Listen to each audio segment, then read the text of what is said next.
legitimidade para falar isso. É verdade para qualquer um de nós aqui. Qualquer um de nós é assim. Você tem instâncias em que você pode falar.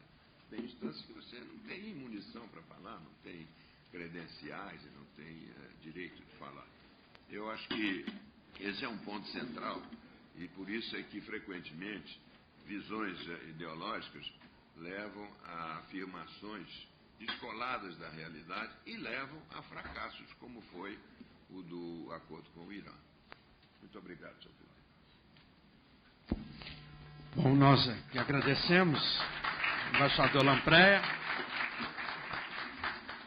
Nós vamos abrir para 2 interpelações de deputados apenas, em função de iniciarmos de imediato a segunda mesa, por causa do nosso tempo. Deputado Emanuel Fernandes e depois o deputado Duarte Nogueira. Quero fazer uma pergunta bastante rápida e bastante simples. Tentei fazer várias vezes aqui nessa comissão. Eu sei que é uma resposta difícil, porque o Itamaraty não é um posto comercial e nem é empreendedor. Mas o fato é que o Fórum Econômico Mundial divulga todos os anos a competitividade do Brasil e nós somos o último e o penúltimo em importação e exportação como percentagem do PIB. Por que que o Brasil tem essa participação tão pequena no comércio mundial? Senhor presidente, também como membro da comissão, queria muito rapidamente cumprimentar a iniciativa de Vossa Excelência. Acho que esse seminário vai ao encontro de uma das tarefas mais relevantes dessa comissão, que é trazer a sociedade a discutir um tema não só da política externa brasileira, mas o impacto que a política externa tem naquilo que para nós é super importante, como o comércio exterior. E eu queria fazer aqui a observação de que nós caminhamos para uma balança comercial deficitária, depois de anos a fio com natureza superavitária, e, sem dúvida alguma, o debate desse seminário vai ao encontro na tentativa de chamar à luz das autoridades que, neste momento, tomam as decisões em nome do país sobre esse aspecto, de que nós não estamos no rumo que, acredito eu, modestamente correto. Obrigado. Ok. Bom, então nós vamos comportar da seguinte forma.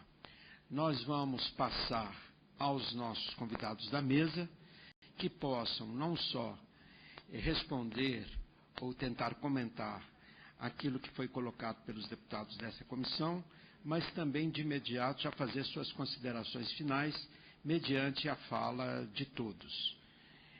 Então, passo a palavra ao Demetrio Magnoli.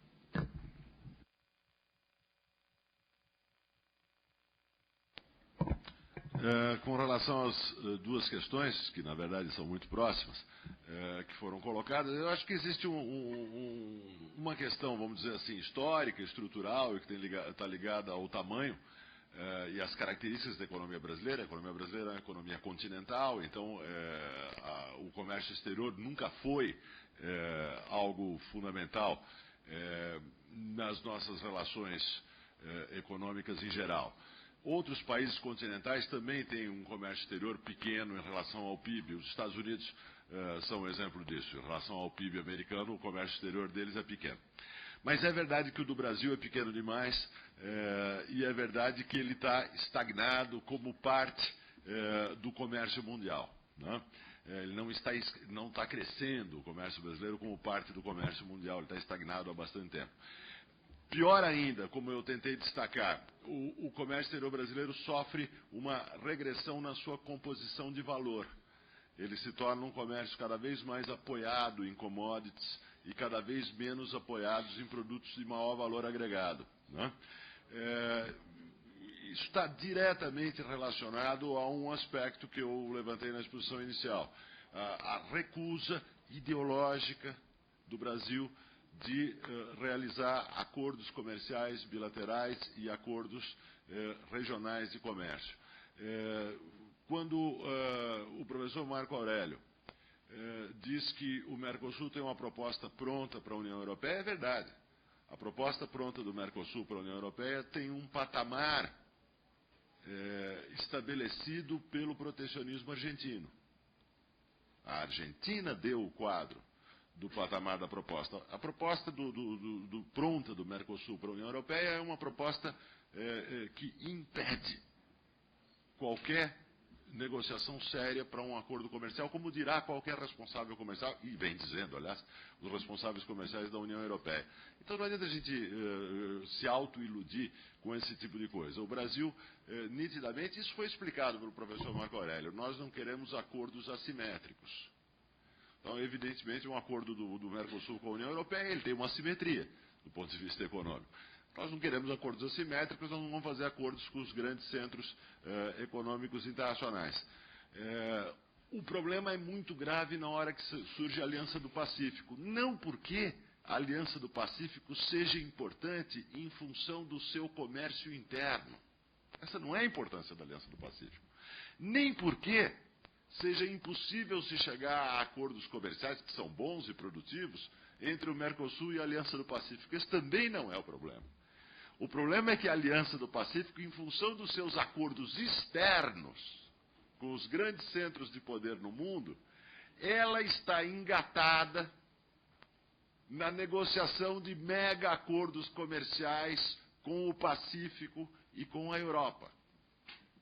E o risco é que o Mercosul se torne uma fortaleza esplêndida, isolada na América do Sul. A fortaleza que Venezuela e o atual governo argentino querem que seja, né, o Mercosul.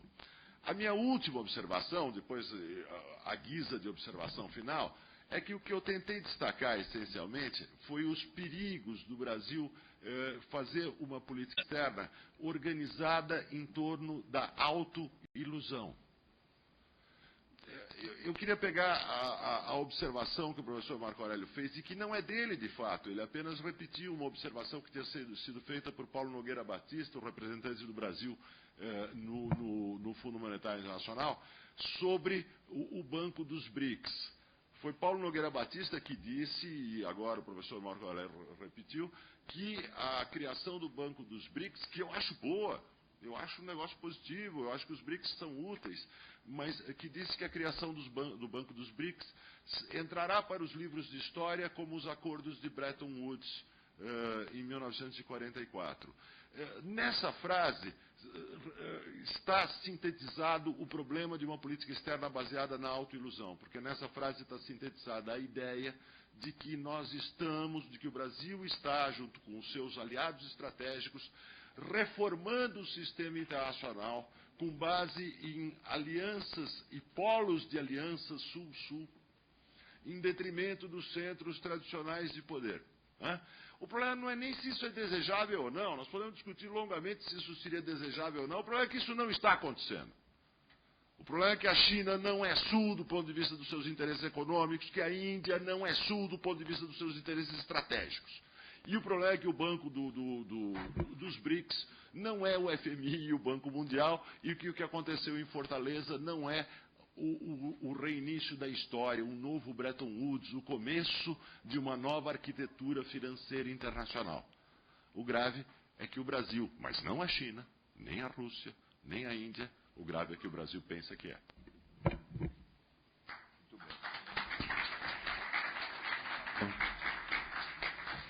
Magnoli, nós vamos passar para o professor Marco Aurélio Garcia, só colocando para o Demétrio que você, como tem um voo, você deve sair aqui dentro de uns 5 minutos no máximo, tá bom? Tá? Se não tiver terminado a mesa, você sinta a vontade de ausentar.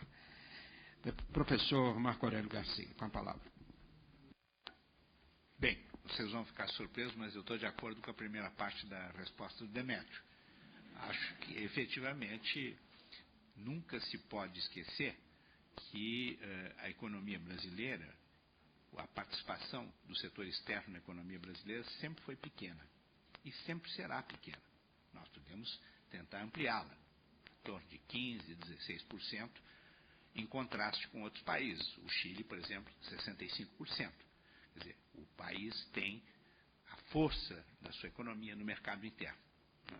No mercado interno. Isso não quer dizer de maneira nenhuma que nós não devamos fazer com que o comércio exterior cresça, como, diga-se de passagem, cresceu e muito nos primeiros anos do governo Lula. Há problemas posteriores que se colocaram, problemas de política industrial, enfim, não haverá tempo aqui de nós discutirmos isso. Chama atenção, no entanto, que teve um papel importantíssimo nas exportações brasileiras o setor do agronegócio. E, contrariamente ao que alguns acreditam, talvez por vícios teóricos, o setor do agronegócio não é mais um setor primário exportador. É um setor no qual está investido muita ciência e muita tecnologia. Portanto, nós não estamos confrontados com o velho modelo da agricultura primária exportadora. O agronegócio é um setor que utilizou a inovação, a ciência e a tecnologia, a sofisticação, inclusive, da sua inserção no comércio internacional, que, a meu juízo, deveria servir de modelo para a indústria brasileira. Mas, enfim, eu não quero entrar aqui numa discussão sobre política industrial. Há um novo ministro, novas ideias. Espero que haja uma reflexão bastante profunda sobre uma política industrial que é essencial. O Brasil tem que ser um país industrial, obviamente, e que isso nos dê, de qualquer maneira, uma participação muito grande. Chama atenção para o fato de que em algumas negociações, como, por exemplo, aquelas que nós desenvolvemos com a China nos últimos ano e meio, né, nós insistimos muito na ampliação das exportações de produtos de valor agregado. Eu me refiro a isso não só porque nós temos um considerável superávit com a China, é um dos poucos países que tem superávit comercial com a China, mas pelo fato de que nós começamos a introduzir nas nossas exportações uma participação muito grande de produtos de valor agregado, como é o caso, nós estamos exportando cerca de 70 aviões da Embraer para a China. Mas, enfim, eu queria chamar a atenção, no entanto, para... O Demétrio falou de ilusões. Bom, cada um tem as suas ilusões, né? Eu tenho as minhas e ele tem as dele. Entende? Então nós vamos confrontar ilusões aqui? Não tem sentido um confronto de ilusões. Os acordos regionais, eu quero deixar claro o seguinte: a menos que ele tenha entrado em alguma sala e descoberto a natureza da proposta do Mercosul, eu quero dizer que essa proposta foi uma proposta que não nivela por baixo. Pelo contrário, foi um acordo muito difícil de ser logrado. Nós entendemos as dificuldades dos nossos parceiros. Temos até divergências com nossos parceiros, é normal que tenhamos. Mas nós procuramos apresentar uma proposta que seja aceitável pela União Europeia. E, apesar de ter sido dito e repetido, se insiste em desconhecer esse fato. O senhor Durão Barroso, quando veio ao Brasil se despedir da presidenta Dilma das suas funções de presidente da União Europeia, nos disse claramente que a União Europeia não tinha proposta e que ele achava muito difícil que tivesse proposta. E a mesma coisa nos foi dita durante a Copa do Mundo, aquela Copa do Mundo do 7-1 tão evocada aqui, pela chanceler Merkel, num jantar que houve no Alvorada, quando ela disse também que a União Europeia não tinha proposta e que ela achava difícil que fosse possível chegar a um acordo nos 27 ou 28 países em torno de uma proposta. Vamos ter claro o seguinte, vamos fazer um pouquinho de reflexão sobre a situação internacional. Numa situação de crise, sobretudo na situação que a Europa está enfrentando hoje, né, as tentações protecionistas são gigantescas, sobretudo tendo em vista a diversidade que existe. Tão gigantescas, né, que alguns países europeus vieram pedir para o Brasil para não, e para o Chile e para outros países, para não exportarmos para a Rússia e deixar que simplesmente o boicote que eles estão fazendo de produtos agrícolas para a Rússia pudesse funcionar. Não vamos nos iludir, isso aqui não é um clube o mundo não é um clube de amigos, né, movido simplesmente, não é uma legião da boa vontade, né, no qual todo mundo se põe de acordo.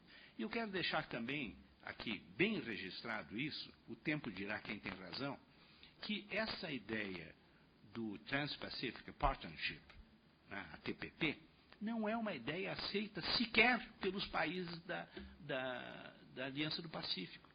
Perguntem a vários governos, não quero cometer indiscreções, mas perguntem a várias chancelarias de países da Aliança do Pacífico o que elas estão pensando da TPP. Porque a TPP, entre outras coisas, tem um sentido muito claro, que é a exclusão da China, é a marginalização da China. E, por outro lado, perguntem para os governos europeus o que eles estão achando da possibilidade de um acordo entre Estados Unidos, Canadá de um lado e a União Europeia do outro. Esse acordo vai ser muito difícil e, como nós dissemos para o Durão Barroso, vai ser difícil não só por causa do camembert, vai ser difícil por muitas outras razões. Vai ser difícil por quê? Porque o contexto internacional é um contexto hoje de extrema complexidade. Então, menos ideologia, menos legião da boa vontade em termos internacionais, e vamos entender que nós estamos vivendo num mundo muito difícil. Quem não entender isso vai acusar os outros de ideologia e vai praticar ideologia. Muito obrigado, professor Marco Aurélio. Embaixador Lampreia, com a palavra. Bom, eu entendo que, em primeiro lugar, o deputado formulou uma questão sobre o comércio exterior brasileiro. A única credencial que eu tenho para falar nesse assunto é que durante 80% da minha carreira, eu trabalhei em negociações comerciais. E o Brasil já foi um completo anão. Quando eu entrei, o Brasil exportava café, cacau, algodão e muito pouco mais. Tá bem. Mas houve claramente uma desaceleração de uma marcha para se tornar um exportador mais consistente por parte do Brasil. Em primeiro lugar, creio, ela se deve ao fato de que o Brasil cada vez mais se fecha através de um protecionismo. O protecionismo é um pouco como a moralidade, né? Moralidade errada é a moralidade dos outros, né? A nossa moralidade é ótima, né? Geralmente isso é que governa um pouco esse tipo de raciocínio, né? Mas o Brasil tem sido um dos mais protecionistas do mundo, tem acrescentado itens e mais itens numa pauta de tarifas altas, etc. Isso, evidentemente, perturba o comércio, porque o comércio é uma rua de duas mãos, né? Ele tem que ser um resultado de importação e exportação. Se você só quiser exportar, você fica diminuído por definição, né? A segunda questão é o problema do câmbio, né, que tem variado tão fortemente, inclusive a maior parte do tempo nos anos recentes de maneira valorizada, né, excessivamente valorizada, que faz com que a competitividade dos produtos industriais brasileiros diminua, obviamente, né, em termos de mercados internacionais. E a terceira questão, eu creio, é o fato de que o Brasil se isolou muito, né? Eu concordo inteiramente com o professor Marco Aurélio de que a Aliança para o Pacífico, o próprio acordo Estados Unidos, Europa e Canadá, não são coisas que vão cair do céu amanhã, não. São coisas complexas. Mas não há acordo comercial importante nenhum que não tenha caído do céu. Que tenha caído do céu, né? Por exemplo, o acordo da OMC, que criou a OMC, foi negociado durante 9 anos. E mais de uma vez parecia que tinha capotado, que era um morto que tinha que ser ressuscitado. Então, eu acho que não é questão de querer entrar para o acordo da Aliança para o Pacífico, do acordo maior aqui dos nossos, menor, aliás, dos nossos 4 países latino-americanos, mas o que não dá certo é o Brasil ter acordo apenas com Israel, o Egito e a Autoridade Palestina. Isso aí realmente é brincadeira, né? É brincadeira porque não vai nos levar a lugar nenhum. Então, e o fato é que esses acordos não são transcendentais, mas são importantes, porque envolvem preferência. Então, mesmo na América Latina, nós estamos regredindo, por quê? Porque os Estados Unidos têm preferência dos países que estão mais ativos, mais dinâmicos, como o Chile, como a Colômbia, como o Peru. Todos esses países têm acordos com os Estados Unidos, acordos bilaterais com os Estados Unidos, e os Estados Unidos, portanto, largam na frente do Brasil, já que o Mercosul é apenas digamos, um desejo que não tem poder de atuação concreto. Então, eu acho que o principal diagnóstico passa por essas 3 coisas. Passa por câmbio, passa por protecionismo nosso e passa por dificuldade de aderir a outros tipos de esquema. Nós botamos a nossa... Eu fui o negociador principal do Brasil na OMC, na fase final da OMC, e sei bem que é difícil fazer uma nova OMC, aprofundar a OMC, Mas nós ficamos botando todos os nossos ovos dentro dessa cesta. E essa cesta não progrediu, não tem como progredir no momento, só parcialmente, como vem sendo feito, aliás, pelo excelente diretor-geral nosso, Roberto Azevedo. Mas eu acho que o Brasil está ficando para trás, sim. É claro que o setor exportador do agronegócio é muito importante, tem, sem dúvida, um valor científico grande, importante, muito relevante, mas ele será também sujeito às flutuações do mercado internacional, enquanto que as manufaturas ficam muito menos sujeitas, né? Estamos assistindo agora a soja, com a redução dos objetivos de crescimento da China, o preço da soja caiu, e caiu bastante, né? O próprio preço do petróleo está caindo por outras razões, já foram abordadas aqui, mas enfim, commodities, por definição, oscilam muito, então você querer que elas sejam esteio do seu comércio internacional e, portanto, do seu crescimento econômico, é perigoso. E eu acho que nós tínhamos que fazer um esforço grande de criação de condições para que a indústria nacional pudesse reviver. Ela tem caído, né? O senhor tem certamente acompanhado os dados do IPE e do IBGE, revelam um encolhimento da indústria nacional na produção do produto nacional bruto, né? E isso, evidentemente, é preocupante, porque o Brasil não pode se tornar um país sem indústria, né? Não seria concebível. Muito obrigado.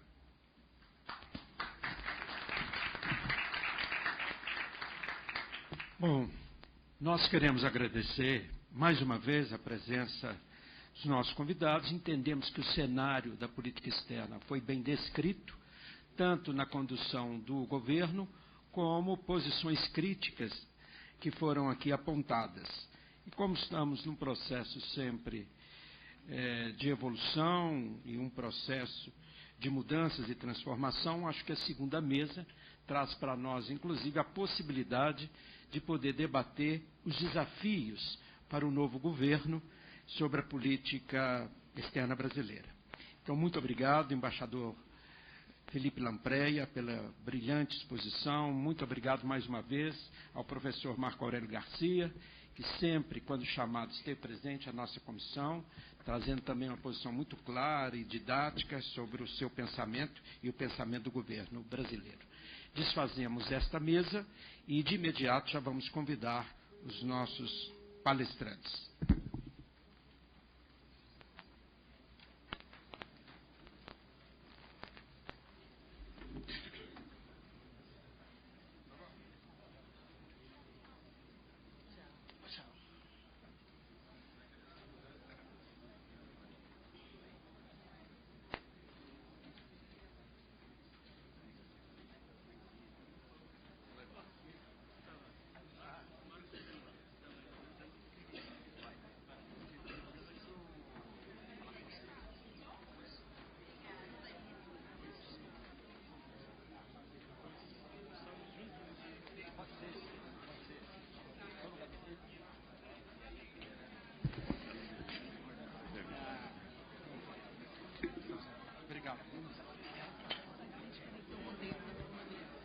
Já está aqui.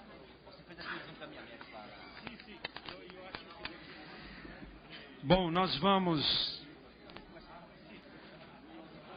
já convidando os nossos convidados. Roberto Teixeira da Costa, membro do Conselho de Administração da Sul América S.A. e Bandespar. Embaixador Samuel Pinheiro Guimarães Neto e embaixador José Botafogo Gonçalves, para estarmos aqui já compondo a nossa mesa.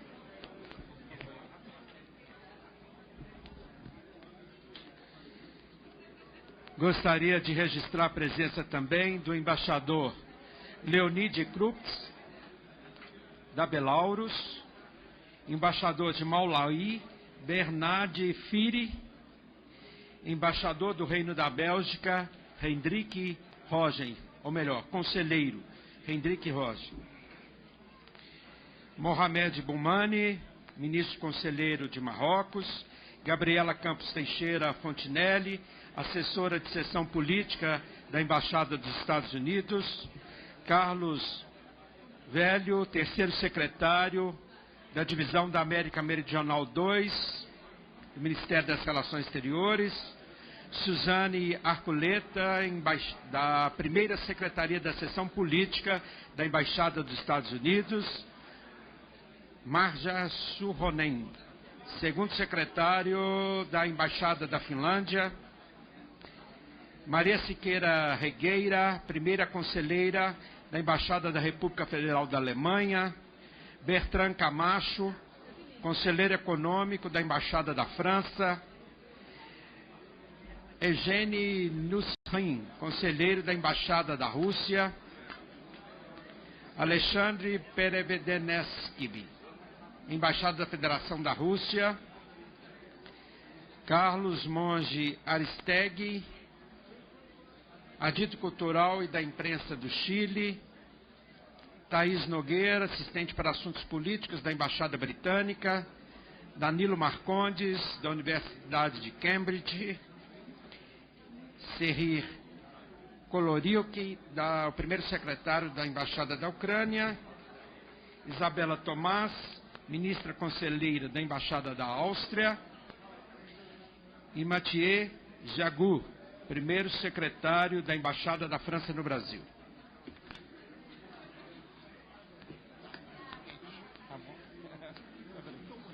Tá certo. É um direito.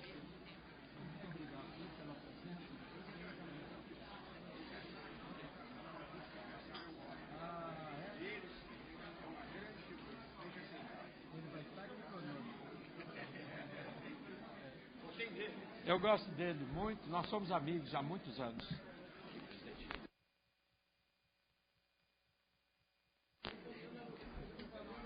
Peço a todos para se acomodarem. As pessoas já fizeram um exercício aí, levantaram. E vamos dar início então à segunda mesa, os desafios da política externa brasileira. E vamos começar com o senhor Roberto Teixeira da Costa, ele que é membro do Conselho de Administração da Sul América S.A. e terá também uns 15 minutos para a sua exposição. Com a palavra, o senhor Roberto Teixeira da Costa. Bom dia, boa tarde a todos. Eu, em primeiro lugar, gostaria de agradecer ao deputado Eduardo Barbosa por esse gentil convite. Eu realmente fiquei lisonjeado porque nos últimos anos eu tenho acompanhado muito de perto esse tema da inserção internacional do Brasil e pode parecer estranho que fui apresentado que na realidade sou membro do Conselho de Administração da Sul América, não mais sou conselheiro da BNDESPAR, renunciei há 6 meses atrás, depois de 11 anos de participação. Mas a minha vida profissional pode ser dividida em 2 partes. Uma parte intimamente ligada ao mercado de capitais. Como muitos dos senhores sabem, eu fui primeiro presidente da Comissão de Valores Imobiliários e tenho dividido muito do meu tempo em assuntos relativos ao mercado de capitais e governança corporativa, que, aliás, é um tema que ultimamente também tem andado muito nas manchetes dos jornais por razões conhecidas. E outra parte substancial do meu tempo, nos últimos anos, nos últimos 30 anos, eu trabalho há 58 anos, comecei a trabalhar em 1956, foi dedicada a esse tema que eu considero fascinante da inserção internacional do Brasil. Nessa qualidade, eu fui um dos fundadores do Conselho Empresarial da América Latina, tendo ocupado a presidência internacional durante um período longo. O CEAL reúne 400 líderes empresariais da América Latina. Eu fui um dos fundadores do Centro Brasileiro de Relações Internacionais, com o ministro Lampreia. Fui o fundador do Foro Iberoamérica, que, o nome está propriamente indicando, reúne empresários, acadêmicos, políticos, para discutir a integração ibero-americana. Eu faço parte do Comitê de Direção Brasileiro, onde estão Nélida Pinhon e João Roberto Marinho. Eu faço parte do Inter-American Dialogue de Washington. Eu tive 10 anos no meu mandato, depois terminei o mandato, agora no ano passado voltei para o Inter-American Dialogue de Washington. Portanto, a minha inserção internacional tem sido muito marcante nos últimos anos e, evidentemente, eu não posso me colocar no mesmo nível dos meus antecessores e dos meus sucessores nessa mesa, que são pessoas que vivem a questão da inserção internacional cotidianamente. Eu sou mais um estudioso e um observador. De qualquer maneira, a presença, por exemplo, do embaixador Botafogo Gonçalves aqui, ele teve a ousadia de me convidar para ser o coordenador do lado brasileiro quando foi formado o Mercosul European Business Forum, MEBF, justamente com a ideia que deveríamos buscar o setor privado uma representação para acelerar esse acordo entre o Mercosul e a União Europeia, que fazem 12 anos que nós estamos discutindo isso. Aliás, eu fiquei bem impressionado,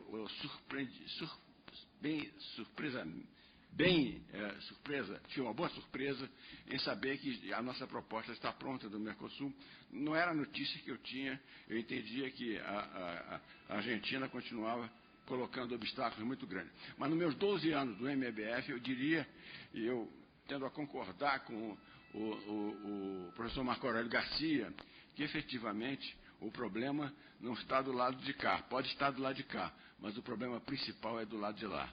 Eu tenho enorme dificuldade, pelo convívio que eu tive durante 6 anos no MEBF, que os franceses concordem em abrir mão dos privilégios agrícolas.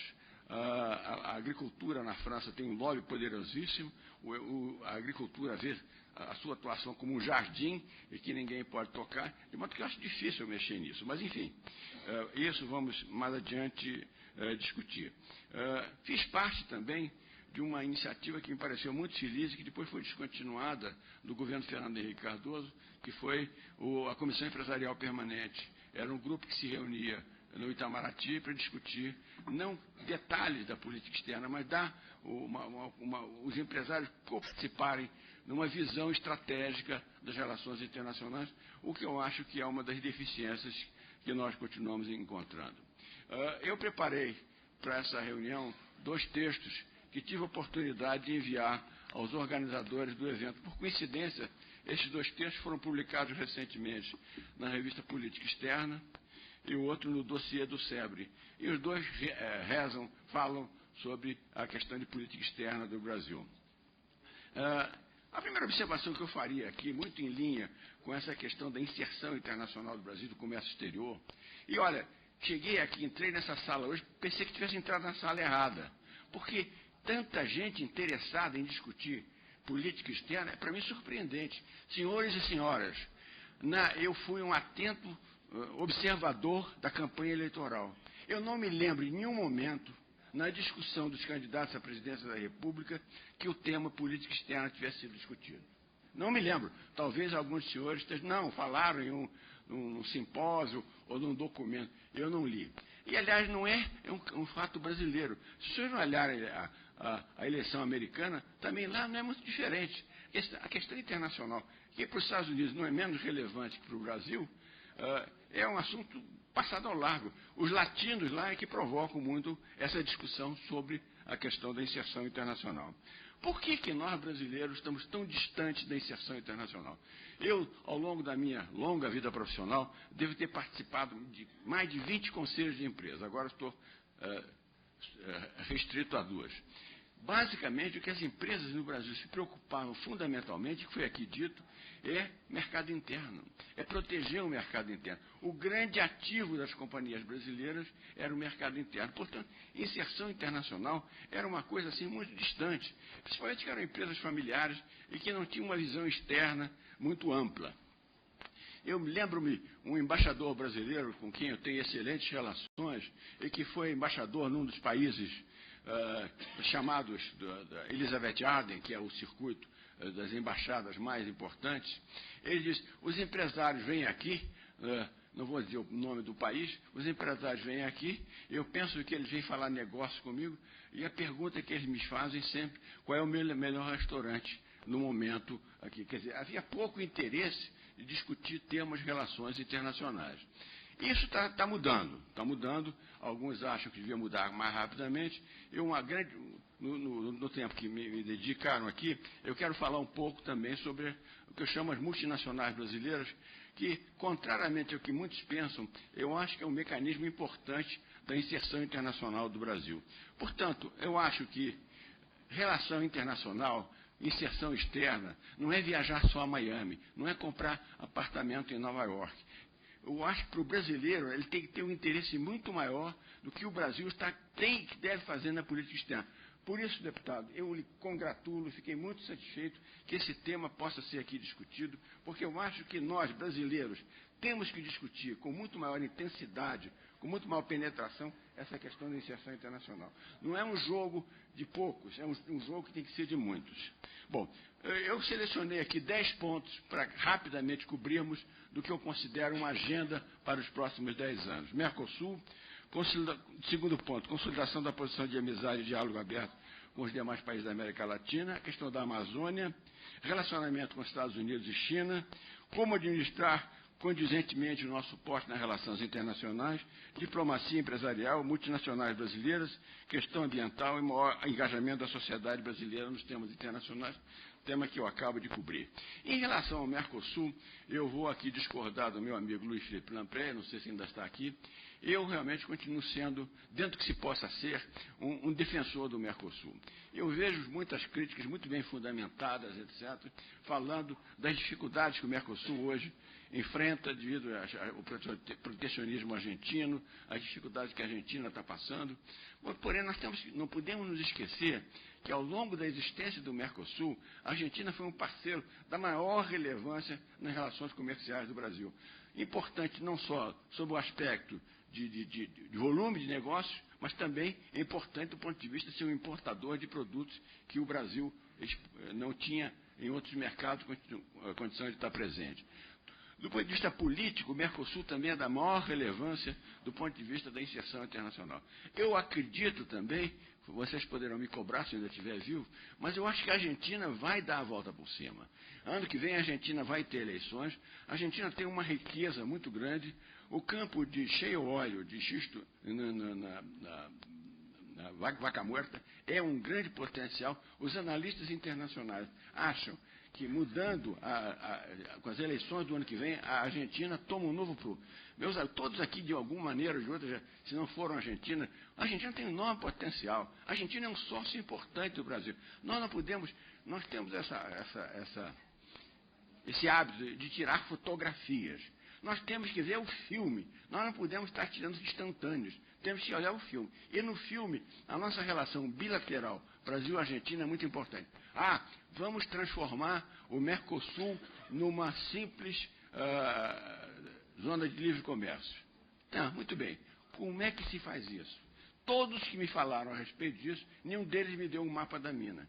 Porque, vejam bem, houve associações, houve negócios que foram feitos dentro da ideia que a União Aduaneira ia ser mantida. A União Aduaneira é uma proteção para as empresas que se estabelecem e saber que as tarifas vão ser comuns. Quer dizer, quando você acaba com isso, você está mudando as regras do jogo. Como é que você vai fazer essa mudança das regras do jogo?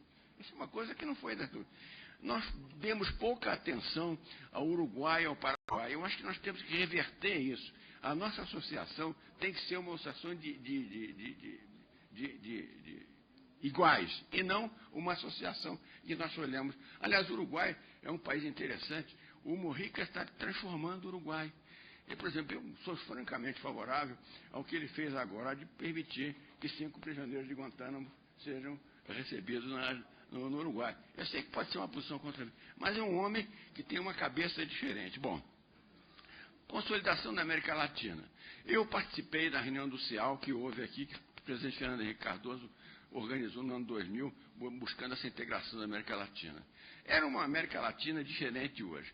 Eu, que acompanho a América Latina, talvez da região que eu acompanho mais de perto, eu cada vez vejo mais diferenças entre nós do que aproximações. Quer dizer, começa por regimes políticos, que eu não vou aqui entrar em discussão se são bons ou são maus, mas que realmente nos diferenciam. Quer dizer, você tem os países da Aliança do Pacífico, você tem o Brasil, a Argentina e o Mercosul, quer dizer, mas são países com o chamado bolivarianismo. Quer dizer, então, é muito difícil que você junte esses países e tenha uma identidade.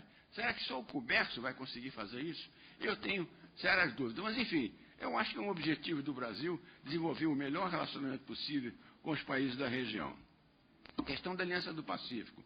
Realmente, eu ouvi aqui as manifestações do professor Marco Aurélio Garcia, e realmente eu tive na reunião do Inter-America Dialogue recentemente em Washington, sentei-me na mesa que eu coordenei de um lado do ex-embaixador do México nos Estados Unidos. Ele disse assim: não me venham com essa ideia de meter o Mercosul na Aliança do Pacífico, porque vai estragar a Aliança do Pacífico. Isso não é dito por um pé de chinelo, é ex-embaixador. A presidente Bachelet, numa reunião agora que houve, eu acho que foi no próprio Chile, né? Ela diz assim: sabemos que o Mercosul e a Aliança do Pacífico são áreas de integração construídas em bases muito diferentes. Não é realista adiantar que possamos fazer integração na área de tarifas por causa dessas diferenças, mas poderemos avançar em muitas outras áreas. Essas muitas outras áreas eu não sei, porque o que interessa ao Brasil, e eu tenho a impressão que ficou muito claro aqui, é realmente usar a Aliança do Pacífico, não pelo mercado interno da Aliança do Pacífico, mas como um trampolim para uma atuação internacional. Bom, o ponto terceiro, a Amazônia. Eu acho que é curioso, o que o Roberto vai falar de Amazônia? Eu fico intrigado com isso. Eu estava numa reunião, porque eu sou uma pessoa razoavelmente versátil, eu fui a uma Flipside, eu sou membro do Conselho Consultivo da Flip, e fui à Flipside no ano passado em Londres. A primeira vez que fizeram um festival literário brasileiro em Londres. Em Londres, não foi fora de Londres. Pois muito bem, na área das perguntas, senhoras e senhores, sabe o que é o tema que foi mais discutido? A questão da Amazônia.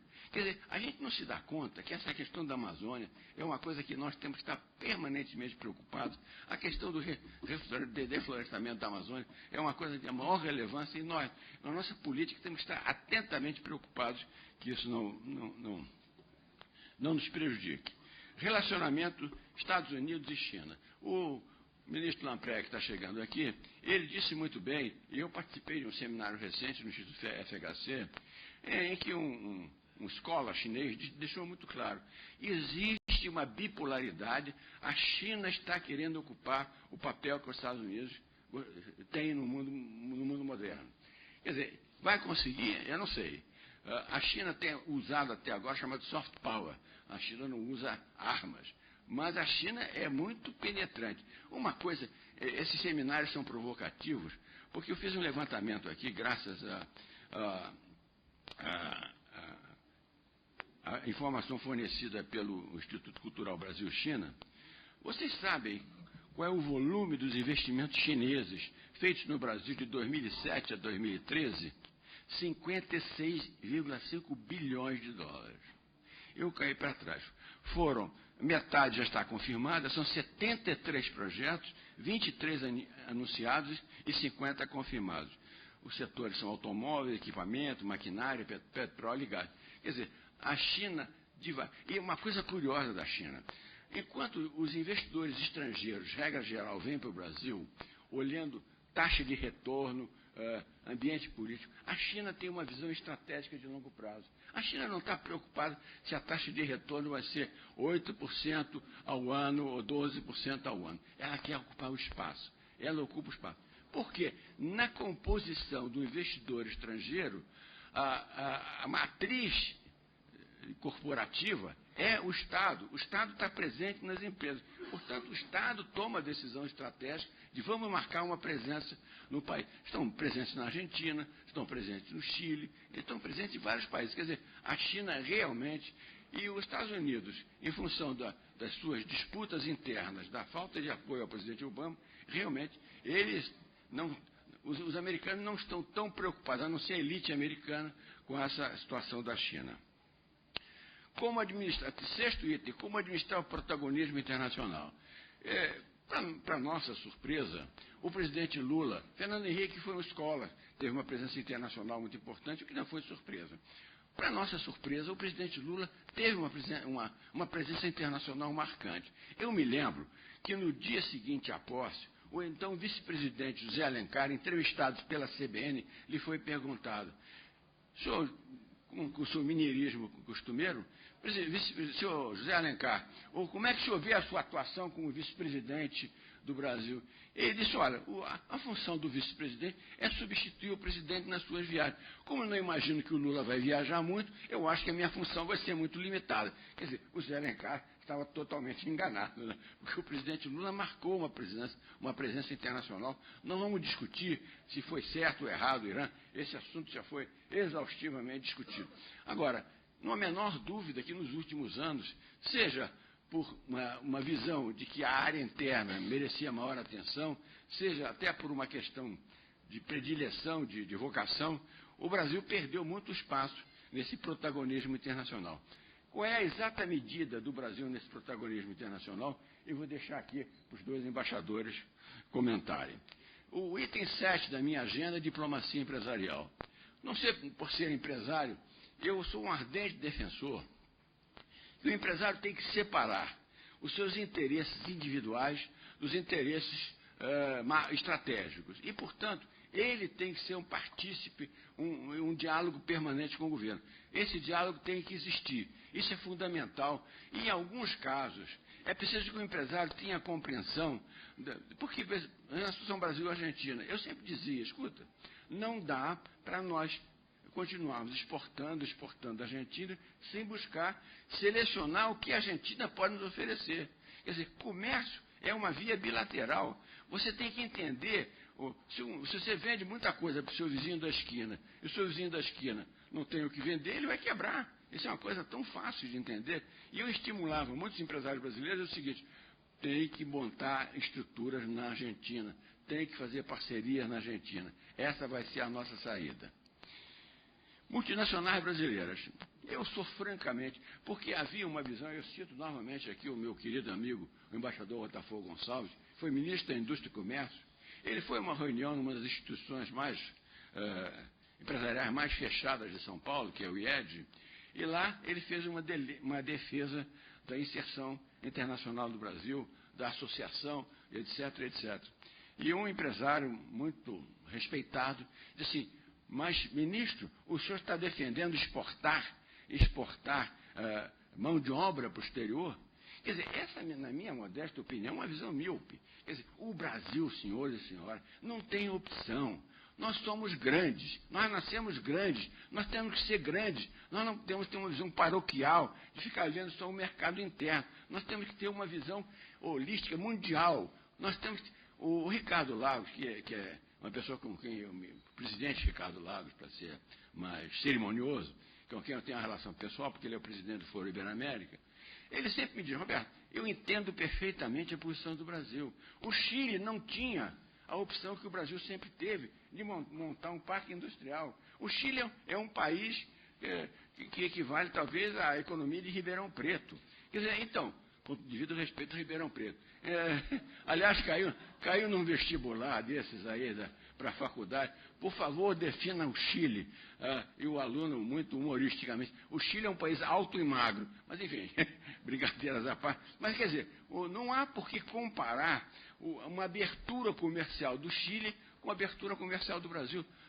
São países diferentes, com problemas diferentes, com população diferente.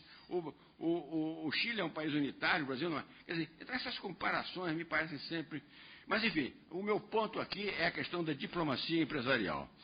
Tema ambiental. Eu acho que esse é um outro tema que, em termos das relações internacionais do Brasil, nós temos que estar sempre muito preocupados. Eu acho que essa reunião de Lima está fazendo progressos. Nós, falando como empresários, temos que estar conscientes disso e estar sempre presentes nesses temas, seja como cidadão, seja como empresário, a nossa defesa, e junto aos órgãos governamentais de defesa e inserção internacional.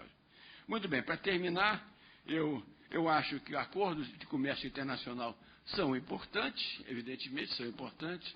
Agora, sempre que se discutem esses acordos internacionais, mais uma vez eu disse isso, não vai haver o Trans-Pacífico, talvez a União Europeia não aconteça, mas de qualquer maneira, com tantos acordos, eu me pergunto, por que a OMC não faz um acordo multilateral? Não seria muito mais fácil nós temos um acordo mundial tarifário do que esse espaguete bol, como eles chamam, né, de acordos aqui e acolá.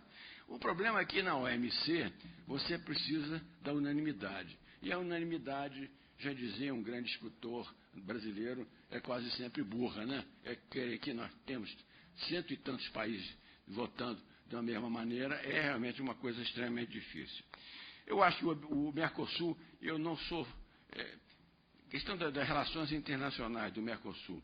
Será que não é possível negociar com o Mercosul uma abertura maior? Será que nós tivemos interesse? Eu sinto, às vezes, que nós usamos o Mercosul como bode expiatório para não fazer coisas que nós gostaríamos de estar fazendo e pomos a culpa no Mercosul. Amazônia, já falei. Relações com os Estados Unidos e China, esse é um tema que, evidentemente, eu não sou um expert em relações China-Brasil, mas o que eu sinto com pessoas que viveram na China, que foram representantes nossos da China, que o Brasil e a China até hoje não encontraram um diálogo comum, uma coisa de uma sintonia boa. Quer dizer, se China e Estados Unidos estão disputando uma hegemonia mundial, será que não existe algum espaço para a gente tentar se colocar no meio desse debate? Muito bem. Quer dizer, de qualquer maneira, eu acho que em termos de política externa, China e Brasil são dois players extremamente importantes para o Brasil e temos que prestigiá-los. Eu acho que, aliás, é uma coisa curiosa, né, porque eu participei de 3 debates sobre a relação Brasil-Estados Unidos recentemente, aproveitando que estava no Brasil Peter Heiken, que é o presidente emérito do Inter-American Dialogue. Então ele diz, não, as relações do Brasil com os Estados Unidos estão passando por seu momento mais difícil. E ele usou uma palavra. Washington, a Casa Branca viu o Brasil como adversário. Eu digo, Peter, eu me sinto muito lisonjeado de achar que nós possamos ser adversários dos Estados Unidos. Agora, é uma leitura equivocada. Por quê? Nunca brasileiros viajaram em tamanha quantidade, nunca foram tanto aos Estados Unidos, nunca prestigiaram tanto produtos americanos, nunca compraram tantas propriedades. O comércio em Brasil e Estados Unidos esse ano passou da Argentina, é o segundo parceiro comercial. Quer dizer, o que existe, sim, é uma dissintonia por causa do Snowden e da NSA, o assunto da espionagem. Mas talvez agora, com a visita do vice-presidente dos Estados Unidos, talvez possamos encontrar uma saída honrosa. Na realidade, o Brasil, eu acho que todos nós brasileiros, de norte a sul, usando essa expressão popular, sintonizamos com a presidente que não havia o menor ambiente para aquela viagem. E ainda mais, porque o pedido de desculpas dado, o diálogo com a Alemanha foi muito diferente do diálogo com o Brasil. Mandar o vice-presidente assistir um jogo de futebol aqui dos Estados Unidos.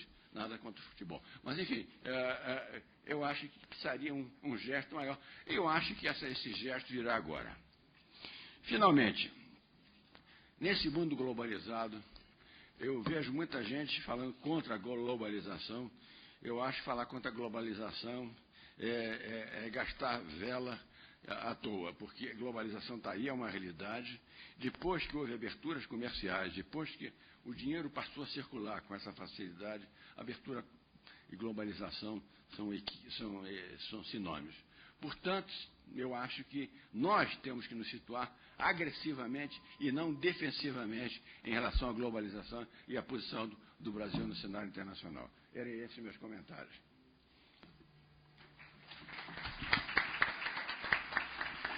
Muito obrigado. Eu vou ressaltar a presença aqui de Obuagongo Victorien, ministro conselheiro da Embaixada da República do Congo, também está conosco, e Bárbara Makaradze, ministra conselheira da Geórgia, Mercedes Alonso, ministra conselheira da Espanha. E passo a palavra agora para o embaixador Samuel Pinheiro Guimarães Neto. Bem, bom dia a todas as senhoras, todos os senhores, senhores parlamentares. Queria agradecer o convite do presidente da Comissão de Relações Exteriores da Câmara dos Deputados para participar deste seminário, cuja importância já foi ressaltada. Mas queria aproveitar essa oportunidade para fazer algumas reflexões sobre o tema dessa mesa e iniciar por uma reflexão que é a seguinte. Nos últimos tempos, uma série de temas que eram de competência exclusiva dos países, interna dos países, se deslocaram para o âmbito internacional. Vou dar um exemplo apenas. A questão ambiental. A questão ambiental, antes da primeira conferência de Estocolmo, era uma questão interna dos países. Hoje em dia é uma questão internacional. Então, muito do que era de competência do legislativo, que é o órgão que deve elaborar as normas que regem a sociedade brasileira, se transferiram para o campo das relações internacionais, ou melhor, para o campo do executivo. Naturalmente que a Constituição prevê que os acordos a serem negociados depois passem pelo Congresso Nacional. Mas já num estágio avançado, sem que tenha havido a discussão interna na sociedade e no Congresso brasileiro daqueles temas. Temas extremamente importantes. Vou dar um exemplo. Um eventual acordo União Europeia e Mercosul é um tema de extraordinária importância. Então, o fato de ser negociado e depois ser trazido ao Congresso evita que a sociedade o debata de forma mais profunda. É algo que é preciso levar isso em conta, que houve uma transferência, não só no Brasil, como em outros estados.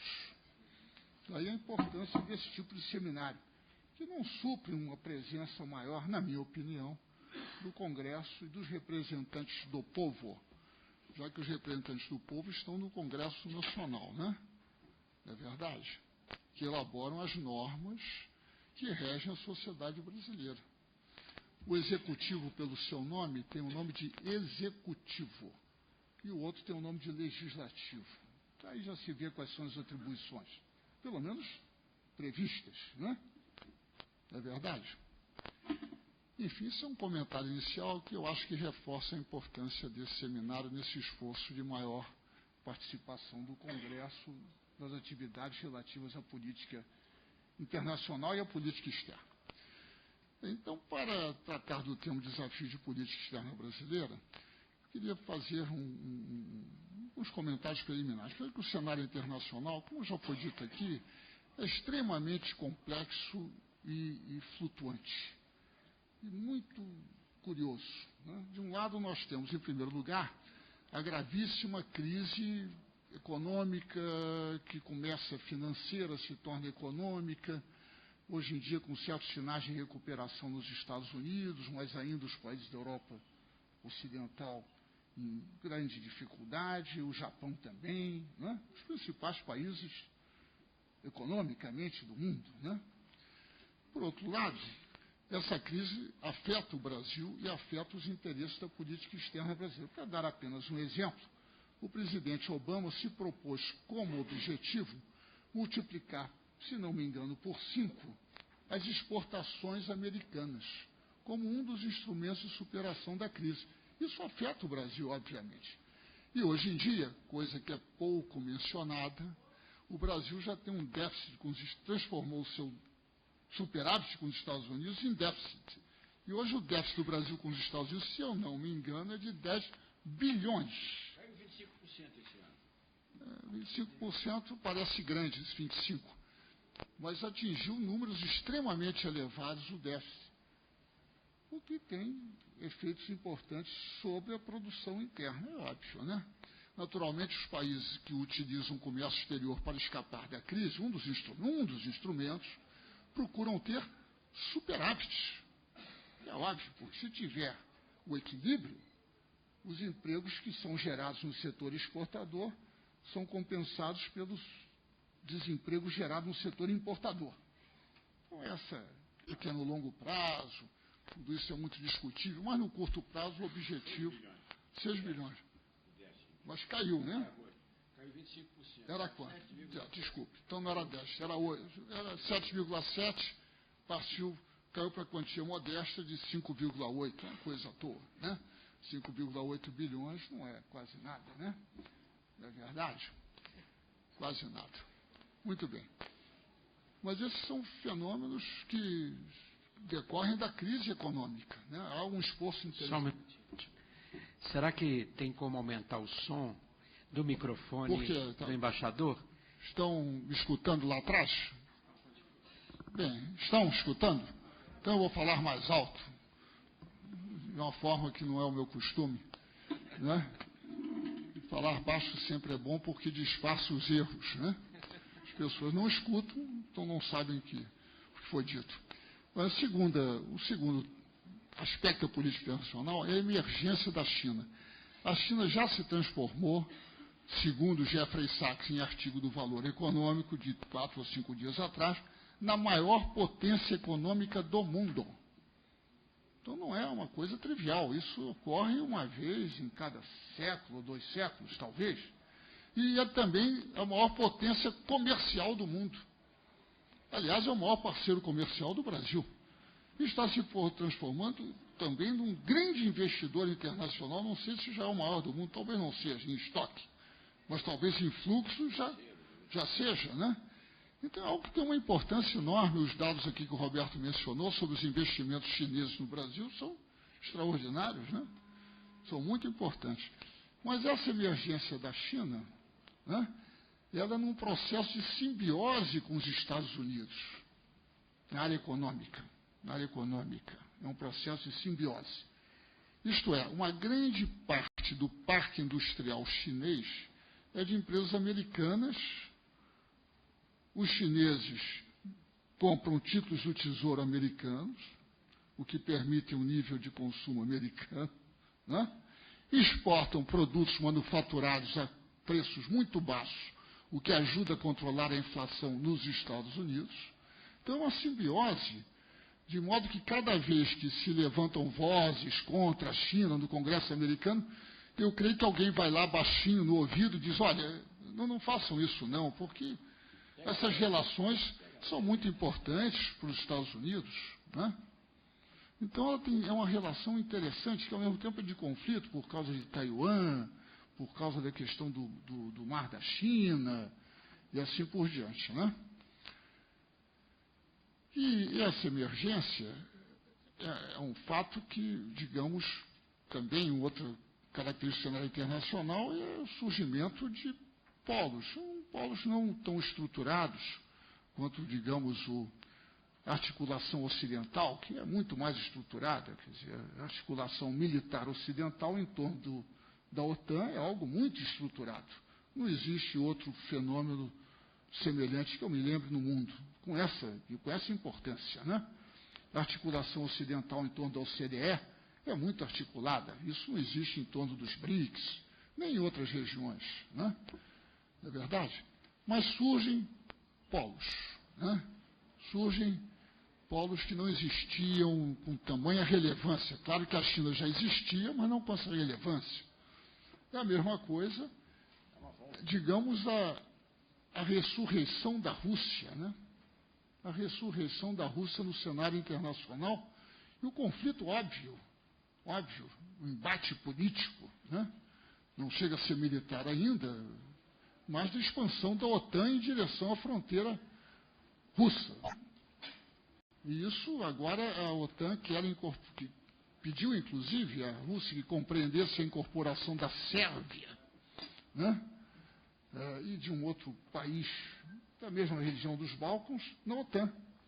E, ao mesmo tempo, na União Europeia. Então, é um processo de expansão e de conflito, de rivalidade, né, que ressurge, né?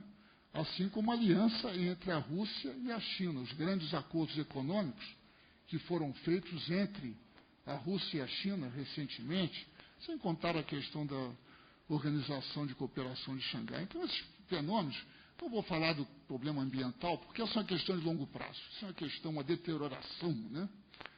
É uma deterioração que gera vários problemas ambientais, mas ela é mais lenta, né? Muito bem. Então, os desafios da política externa. Então, a política externa brasileira, ela atua neste ambiente altamente conflituoso. Não é um ambiente pacífico de cooperação entre os Estados. É um ambiente altamente conflituoso, né? Altamente conflituoso. E como foi dito aqui, não sei se, não me lembro qual dos participantes mencionou, que o principal objetivo e tradicional da política externa é o desenvolvimento econômico, político e social brasileiro, não só econômico. O Brasil não se resume ao mercado. O Brasil não é um mercado. O Brasil é um país, uma sociedade, um Estado, isso você quiser encarar, né? Então, o desenvolvimento político também é muito importante. Desenvolvimento político na área internacional e interna, naturalmente, né? Então, o Brasil, por outro lado, que é um comentário que eu queria fazer, não é um país normal. Um país corriqueiro, né? De 10 milhões de habitantes, 30 milhões de habitantes. Não é isso, não.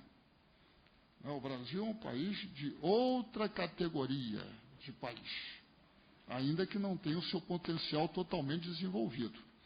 Eu costumo mencionar que, se fazemos uma lista dos 10 maiores países do mundo, em população, território e produto, só 3 países estão ao mesmo tempo nas 3 listas, que são os Estados Unidos, a China e o Brasil.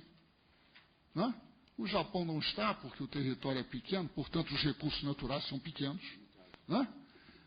O Canadá, que é um grande país, não está porque tem a população pequena e, portanto, o mercado interno pequeno. E assim por diante. Então, o Brasil não é um país normal, não é ali. Como outro dia vi uma comparação de um grande economista sugerindo como modelos para o Brasil Singapura e outros países. Não, porque a Singapura é um estado extraordinário, mas é uma cidade-estado. Não tem a complexidade nem o potencial econômico e político do Brasil. Isso é uma realidade. Então, não dá para comparar, não dá para ter como exemplo. No passado, queriam que tivéssemos como exemplo, eu sei que há tantos embaixadores aqui, mas foi argumentado por cientistas políticos brasileiros num livro, não me lembro o título do livro, que o Brasil deveria procurar atingir o nível de Portugal ou da Grécia. É algo que não corresponde às dimensões brasileiras. Essa que é a realidade. Não corresponde ao potencial de recursos que o Brasil tem, naturais, nem de mercado, derivado do tamanho da sua população, nem da capacidade que teve no hemisfério sul de ter construído um parque industrial e um parque econômico, e não só industrial, mas econômico, tão diversificado e tão grande, um dos maiores do mundo. Não é verdade, Roberto? Né? Então não é trivial, você não encontra aí, né? Vai a qualquer país e encontra uma empresa que produz aviões, como a Embraer, você não encontra, não é trivial. Não é trivial mesmo. Né? Muito bem.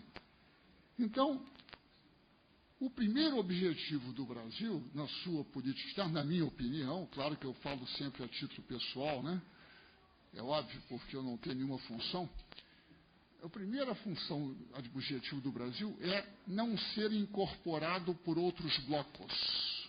É manter a sua soberania, a sua autodeterminação. Porque há um processo de formação de blocos no mundo. Vou lhe dizer é o processo que parte do NAFTA. A partir dos Estados Unidos são celebrados acordos de livre comércio, que são muito mais do que acordos de livre comércio, são acordos econômicos, que prevêem normas econômicas, prevêem a adoção de normas econômicas. Né? E primeiro com o Canadá, que foi o primeiro deles, depois com o Canadá e com o México, depois com o Chile, depois com a Colômbia, depois com o Peru. Não foram feitos com a Venezuela e com o Equador por mudança de governo, que estava sendo negociado.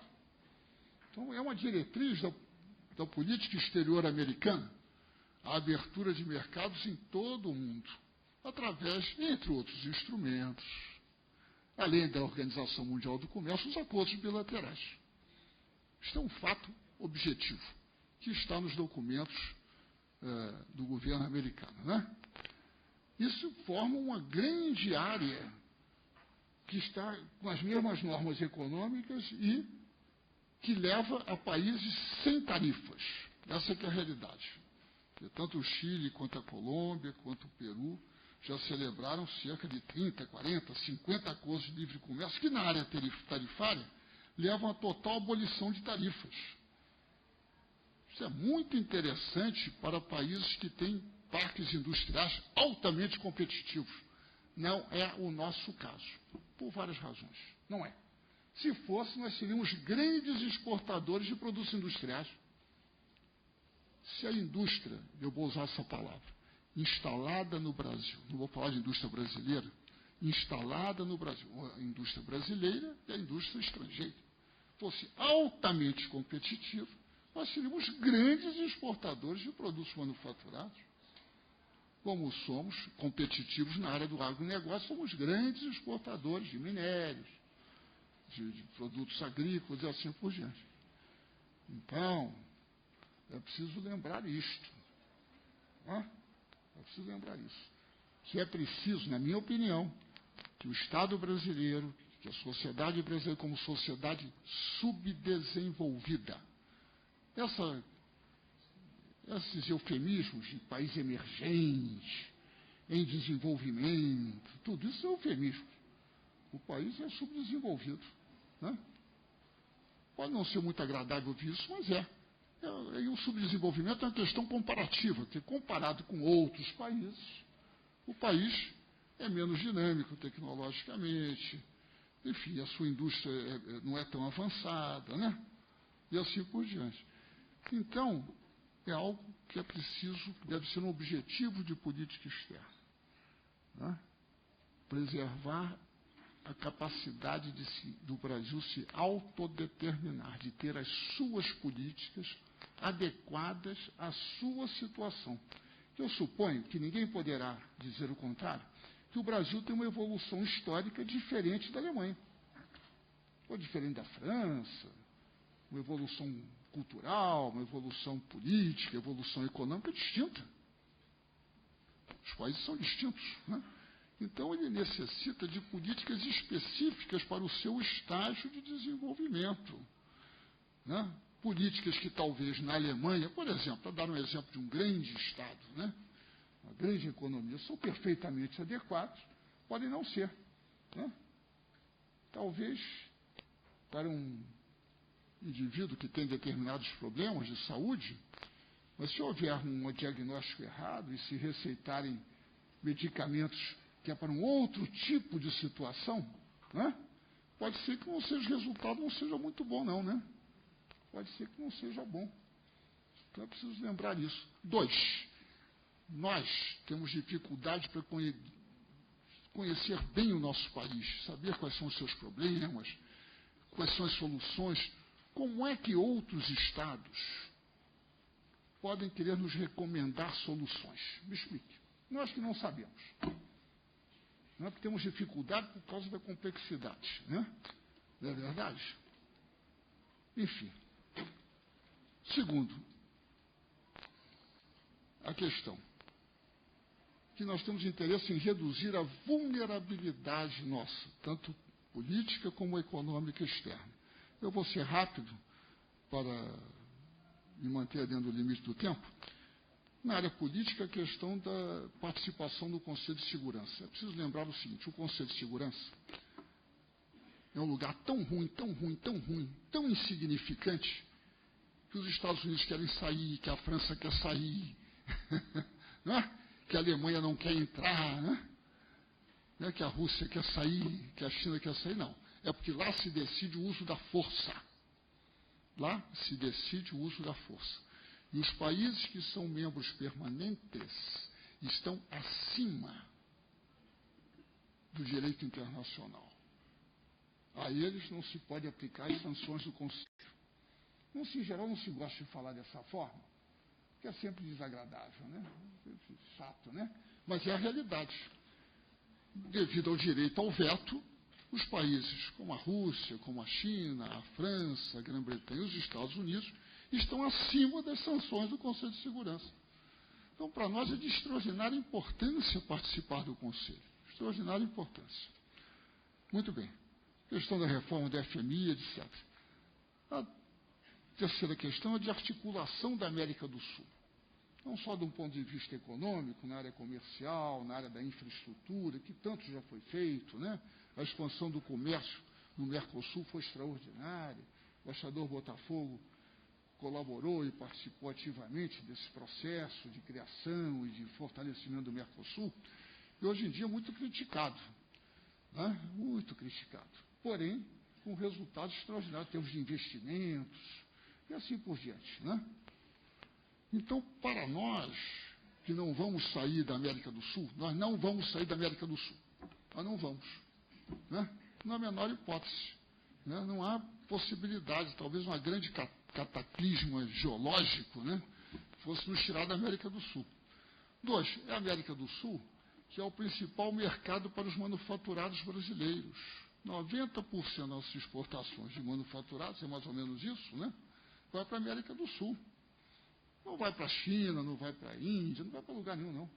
Vai para aqui, né? Em parte graças a preferências que temos.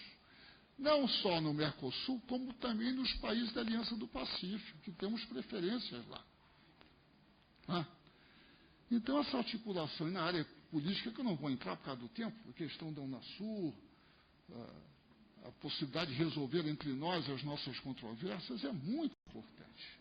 É muito importante, né? 3. A necessidade de diversificação das exportações.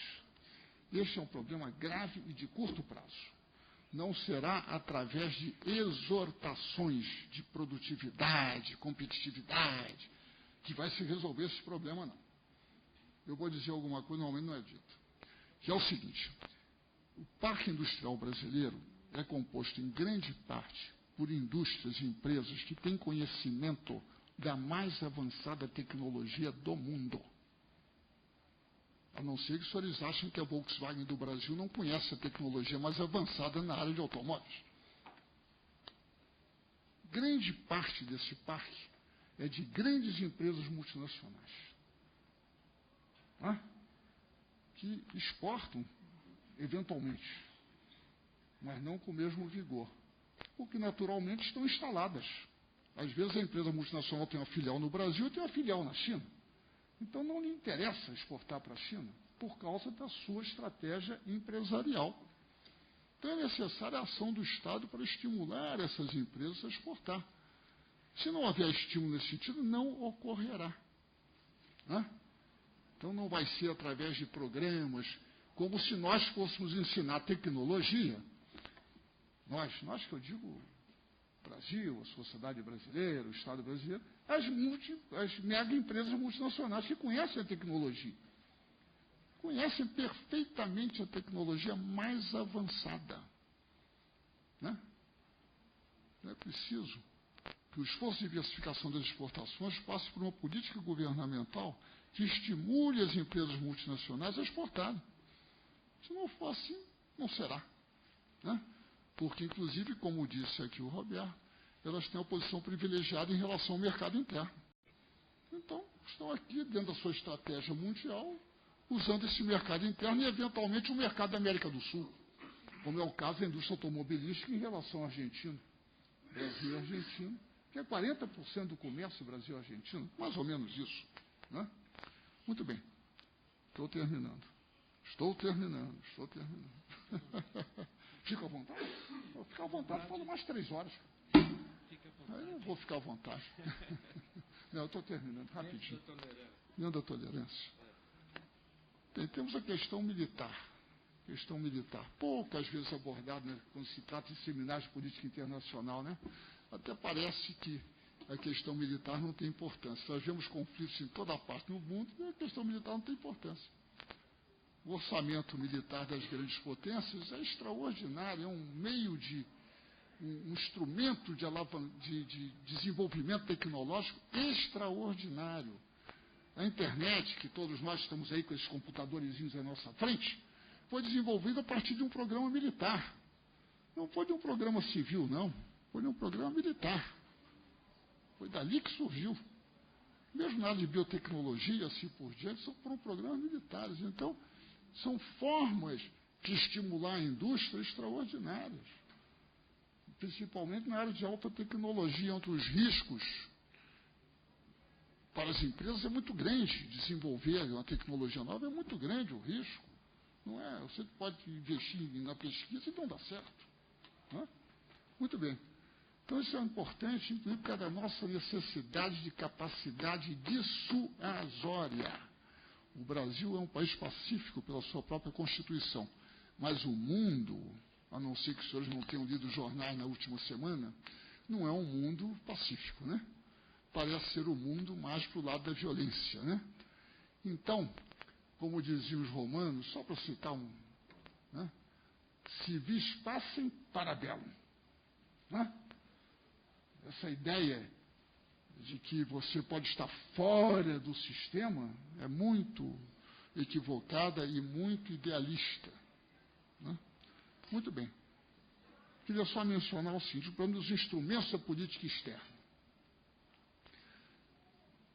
O principal instrumento da política externa brasileira e dos outros países, são as suas chancelarias, são os seus ministérios de relações exteriores, que tem como função coordenar a ação do Estado no exterior, em relação aos outros Estados. O objetivo de cada Estado na política internacional é enfraquecer a chancelaria dos outros. Né? Não é assim? Enfraquecer a chancelaria dos outros, porque enfraquece a capacidade de ação dos outros Estados.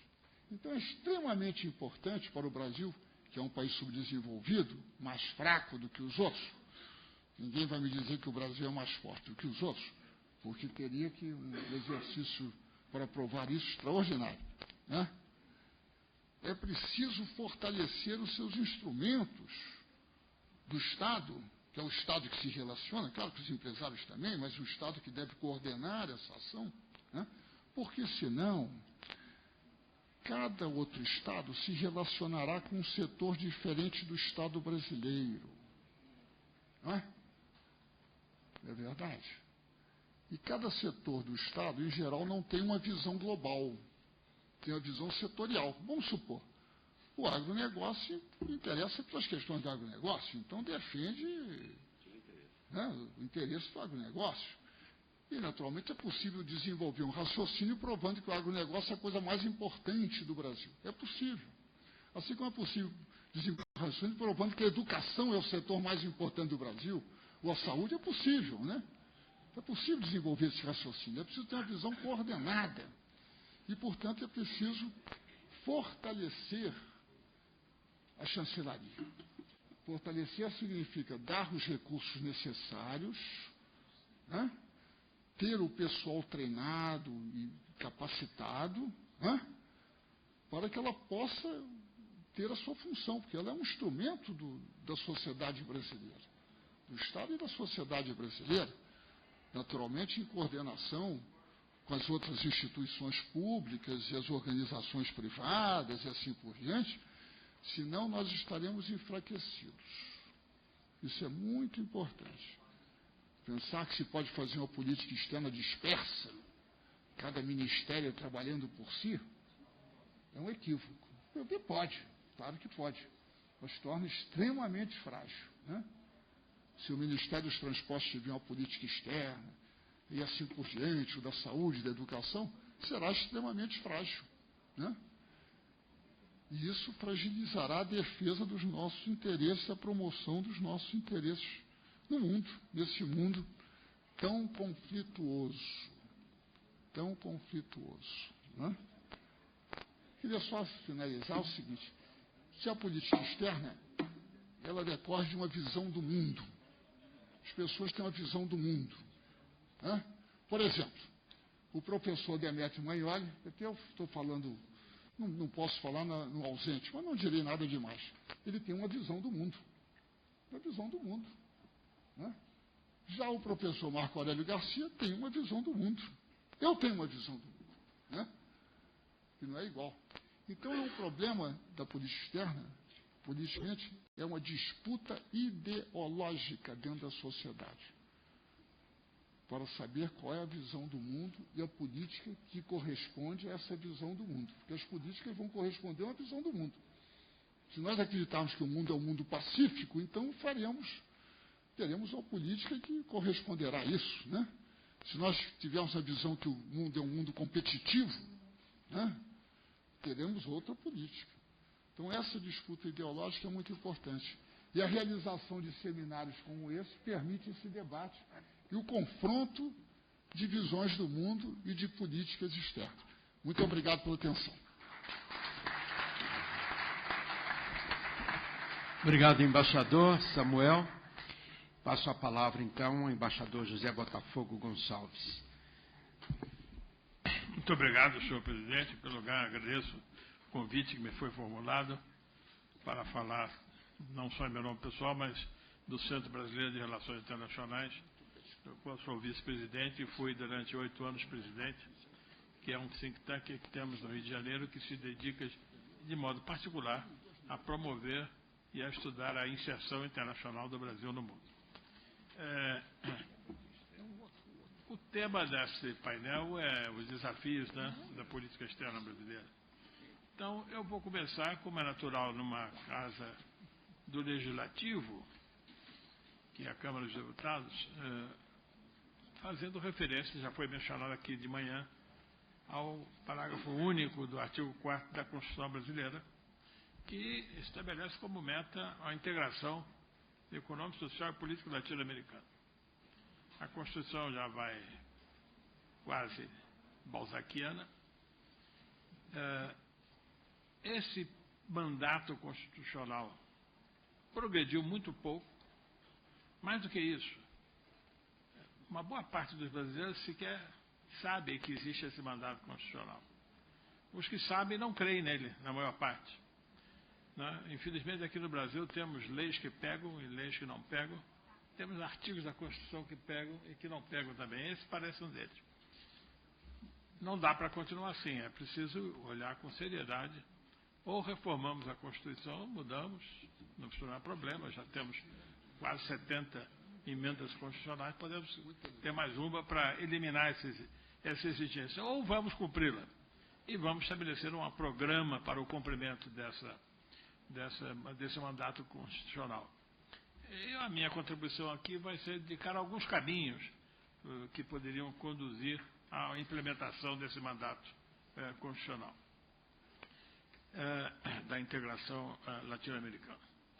Para isso, vale a pena a gente muito rapidamente analisar a história das relações internacionais e dos nossos parceiros ao longo, não só do Brasil colônia, mas sobretudo do Brasil independência. E houve uma lógica e uma consistência muito grande entre os projetos nacionais de desenvolvimento e as nossas relações internacionais. Mesmo quando éramos colônia, de Portugal, o Brasil sempre teve um papel de fornecedor de matérias-primas e de produtos do solo e do subsolo, particularmente, durante o século XVIII, com ouro e diamante, que levaram ao desenvolvimento, em parte, da colônia portuguesa no Brasil, porque o Brasil cresceu, apesar de todos os inconvenientes, e também contribuiu enormemente para o enriquecimento de Portugal, que não soube guardar essa riqueza e transferiu para o norte da Europa. Mas esse é outro problema. Mas houve uma consistência entre política externa e projetos nacionais de desenvolvimento.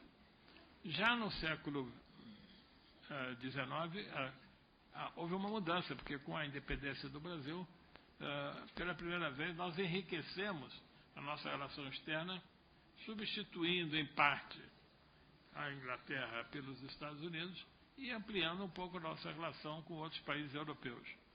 Então, estamos enriquecendo a nossa árvore de contactos com o mundo externo e, sobretudo, com a Europa Ocidental e com os Estados Unidos.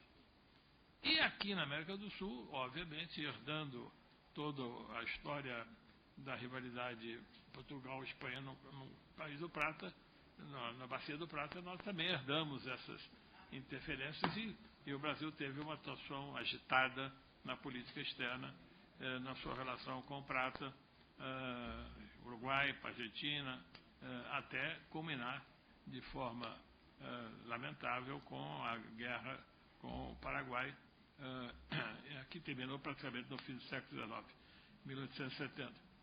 Mas alguns princípios da nossa diversificação de relacionamento externo se consolidaram durante esse período. Ou seja, o Brasil não se relacionava só com sua antiga metrópole, ele estava se relacionando com a potência emergente dos Estados Unidos e também com a Bacia do Prata, os países da Bacia do Prata. O Barão do Rio Branco percebeu claramente a consequência disso, tanto que ele fixou como linha mestra da política externa uma linha reta, digamos assim, que saía da Bacia do Prata e ia até Washington. E essa lógica prevaleceu durante boa parte do século XX, pelo menos até a primeira metade do século XX. Da segunda metade do século XX em diante, o processo de industrialização brasileiro, que foi uma decisão da sociedade brasileira de se industrializar, levou a uma diversificação das nossas relações, com um incremento em relação à Europa Ocidental, que se tornaram investidores importantes, uma densificação da nossa relação com os Estados Unidos, e uma abertura para novas fronteiras asiáticas, sobretudo em relação ao Japão. A Ásia começou a ser mais importante no relacionamento com o Brasil. Com relação à África, nós ficamos bastante marginalizados. A relação do Brasil com a África, pelo menos com a África Ocidental, era muito mais intensa no período colonial que no período de independência. E intensificamos discretamente a nossa relação com a Bacia do Prata. E mantivemos um grau relativamente escasso de relacionamentos com os países andinos. No fim do século XX, a situação mudou. Nós percebemos de que era preciso dar um passo adiante do processo de integração para dar mais força ao projeto de desenvolvimento nacional. E com isso começaram a surgir as primeiras iniciativas de integração regional mais sérias.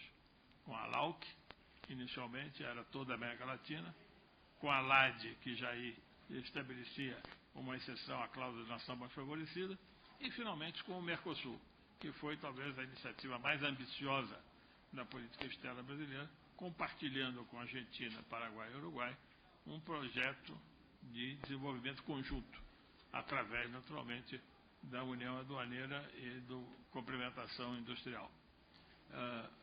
O Mercosul funcionou muito bem, teve um progresso extraordinário, até chegar ao momento de estagnação que se encontra hoje.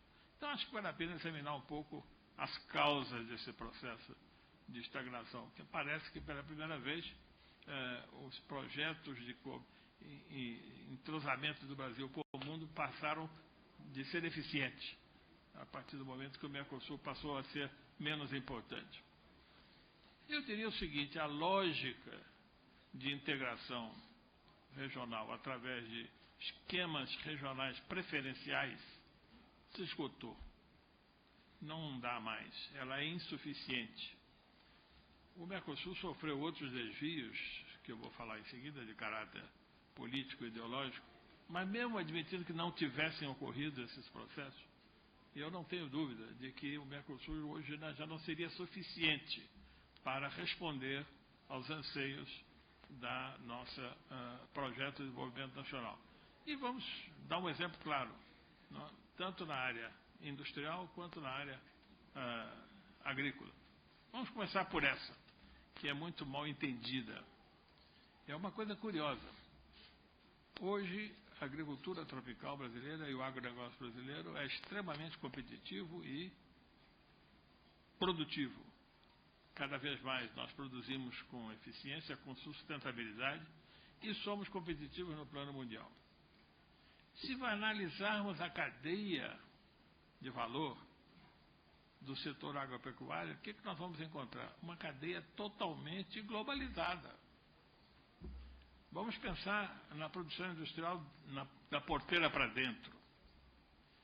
A terra, naturalmente, é nacional, a água é nacional, o sol é nacional, no sentido que está na geografia dos limites políticos brasileiros. Mas os insumos, a correção do solo, as sementes, todas internacionalizadas. O setor agrícola se internacionalizou e, curiosamente, a eficiência da internacionalização se deveu quando ficamos livres das intervenções estatais, substituída de maneira brilhante por uma agência promotora do desenvolvimento tecnológico, que é a Embrapa. Mas a Embrapa não regula mercado. Os IAAs, IBCs, álcool, desapareceram. Enquanto tivemos isso, a agricultura brasileira é ineficiente. Quando ficamos só com a Embrapa, que é a promotora de estudos e de projetos de incorporação de ciência e tecnologia na agricultura, ela prosperou. E nós temos o mercado mundial. O Brasil não exporta para atender ao mercado interno. Não produz para atender ao mercado interno. Produz para atender ao mercado mundial. Então, já temos um exemplo de um setor importantíssimo da economia brasileira, que é o setor do agronegócio, que é com visão no mercado global. Esse processo ainda não ocorreu no setor industrial, embora já haja exceções muito importantes. A mais evidente delas é, evidentemente, a Embraer. O que a Embraer fez e que ela está fazendo? Ela globalizou a sua cadeia de valor. Ou seja, onde o Brasil, ou por escala, ou por deficiências de tecnologia produzida aqui dentro, não é competitivo, a Embraer compra o seu produto no mundo exterior, onde quer que seja. O aviônico é importado, algumas coisas de alta tecnologia são importadas. Onde pode produzir com eficiência no Brasil, produz no Brasil. Então, em termos de agregação de valor, em termos de nacionalização de cadeia produtiva, a Embraer, naturalmente, é menos nacional do que uma indústria de tornos. Provavelmente, 99% do torno é fabricado no Brasil. Na Embraer, não sei qual é a proporção, mas acho que é menos de 50% é fabricado no Brasil. No entanto, é uma empresa de sucesso mundial, é um exemplo de incorporação de tecnologia, mas dentro de uma visão já de que escala de produção e de valores já não é mais localizada dentro do Brasil. Nós temos outras empresas que estão caminhando nesse sentido, são as transnacionais brasileiras, que estão cada vez mais se afirmando. Estou falando da área industrial, como temos a Marco Polo, temos outras indústrias de cosméticos, temos indústrias de transformadores elétricos, em que a visão não é mais uma visão de mercado interno, mas uma visão de mercado global. Então, esses exemplos já são interessantes para mostrar que a indústria brasileira deve progredir no caminho de se internacionalizar e de se abandonar velhos conceitos de nacionalização de cadeia produtiva. Infelizmente, essa ideia está muito arraigada. E não é apenas no partido que tem governado o Brasil nos últimos 12, 16 anos. É um consenso espalhado por vários partidos políticos aqui representados nessa casa. A nacionalização da produção é vista como um interesse nacional. Ela pode ser do interesse nacional, como pode não ser do interesse nacional. Um caso muito claro agora, justamente com a queda do preço do petróleo, é saber se vale a pena manter as regras que obrigam a Petrobras a produzir plataformas com um conteúdo local tão elevado. Já com o barril a 100 já era difícil competir com plataformas nacionais, imagine com barril a $70. Então, esse é um aspecto que ultrapassa a questão puramente imediata e ideológica de um partido. Eu acho que é um sentimento que é muito generalizado no setor privado brasileiro e no setor industrial brasileiro.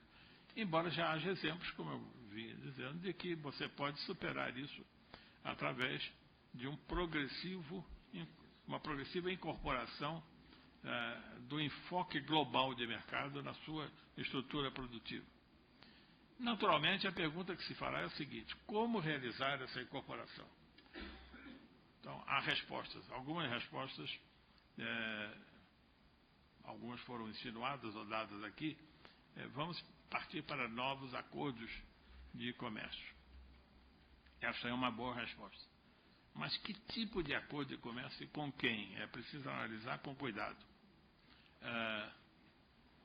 Se usarmos acordos de comércio tradicionais, em que são calcados, sobretudo, na eliminação de restrições aduaneiras, controles de mercado, nós corremos seriamente um risco de termos a nossa, sobretudo, indústria comprometida. Isso já verificamos em muitas ocasiões onde que o Brasil sempre defensivamente evitou aceitar compromissos extremamente ambiciosos. É o que prevalece hoje na nossa discussão com a União Europeia. A União Europeia pretende uma abertura no setor industrial talvez maior do que o Brasil tem a capacidade de responder, e há um receio não só no setor industrial, mas também no setor de serviços, que é um capítulo que eu não falei porque é muito longo e exigiria uma nova apresentação aqui mais complicada, mas também é um setor onde o Brasil está se internacionalizando com muita rapidez, através da presença das empresas de construção civil no exterior, todas elas com grande sucesso, né, das 4 ou 5 maiores empresas de construção civil estão se internacionalizando na América Latina, nos Estados Unidos, na China e em outros países. Também não temos a correspondência, incorporação de empresas de serviços estrangeiras dentro do Brasil, dentro sempre dessa visão excessivamente nacionalística e excessivamente protecionista, que eu acho que devemos cuidadosamente tratar de evoluir para uma posição um pouco mais aberta. Qual seria então o caminho? Eu acho que o caminho é aquele dado pela história e pela geografia, que é o caminho da integração sul-americana. O meu querido amigo Samuel falou muito bem. O Brasil não é um país qualquer. O Brasil tem 10 vizinhos sul-americanos. Nós temos que procurar desenvolver com esses vizinhos sul-americanos, fora dos esquemas rígidos, que seja da Comunidade Andina ou da Aliança do Pacífico, seja do Mercosul, fora desses esquemas puramente tradicionais de eliminação de barreiras, que aliás já estão ocorrendo.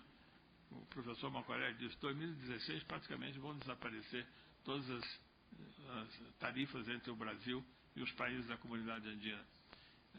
Mas isso não é suficiente para criar esta vinculação de maneira a favorecer a consolidação tanto do setor agrícola quanto do setor industrial, sobretudo esse, que é o que está mais comprometido. A resposta, a meu ver, está dada dois problemas, duas soluções. Uma é uma análise cuidadosa da potencialidade que os países da América do Sul, e particularmente os países do lado atlântico, ou seja, Brasil, Argentina, Paraguai, Uruguai, mas não exclusivamente, têm em relação à energia. Não há região do mundo onde a energia e os potenciais de investimento de energia são mais favoráveis, tanto as renováveis quanto as não renováveis, do que esse espaço geográfico do Cone Sul, que coincidentemente é o espaço geográfico dos 4 países fundadores do Mercosul, tanto na área renovável quanto na área não renovável. O Brasil tem descoberto petróleo no pré-sal, tem descoberto petróleo no fundo do mar, mas nós temos potencialidades enormes também na terra, temos potencialidades ainda na hidroeletricidade, temos enorme potencialidade nos biocombustíveis. Então temos que ter uma matriz energética muito mais sofisticada para poder responder a uma demanda crescente de energia, não só para nos abastecermos de energia, como sermos produtores de produtos que consomem energia para o mundo e o mercado global. O segundo campo é o campo alimentar. É a mesma coisa. Não existe setor no mundo, não existe área do mundo onde uma resposta imediata à demanda alimentar para atender ao consumo mundial, em particular o chinês. Os chineses vão incorporar nos próximos anos mais 400 milhões de chineses no mundo urbano. Significa que são 400 milhões de chineses que deixam de produzir no campo para consumir na cidade. Quem é que vai atender essa demanda? Obviamente que tem que ser uma boa parte fornecida por países como o Brasil, a Argentina, que tem enorme competitividade no plano mundial. Mas nós não temos nenhum instrumento de negociação comercial voltada para essa questão. E não é com a União Europeia. Nós não vamos matar fome. O europeu tem até que comer menos. A obesidade hoje é um problema grave nos Estados Unidos, na União Europeia, como está começando a ser aqui no Brasil também. Então tem que ser uma política de negociação de acordos que permita o acesso com valor agregado. A China nos compra grão, soja em grão. Por quê? Por que não compra óleo? Por que não compra mais frango? Por que não compra mais derivados? Por que não compra mais frutas? Então, essas partes não estão negociadas. E nós podemos ter uma discussão e um acordo com os nossos vizinhos sul-americanos e com os vizinhos do Mercosul tradicionais para desenvolver políticas conjuntas que favoreçam o desenvolvimento da nossa capacidade tanto de produzir alimentos quanto de produzir produtos industriais com o mercado global. O segundo setor, que é um pouco ligado a esse, da energia e do alimento, é a infraestrutura.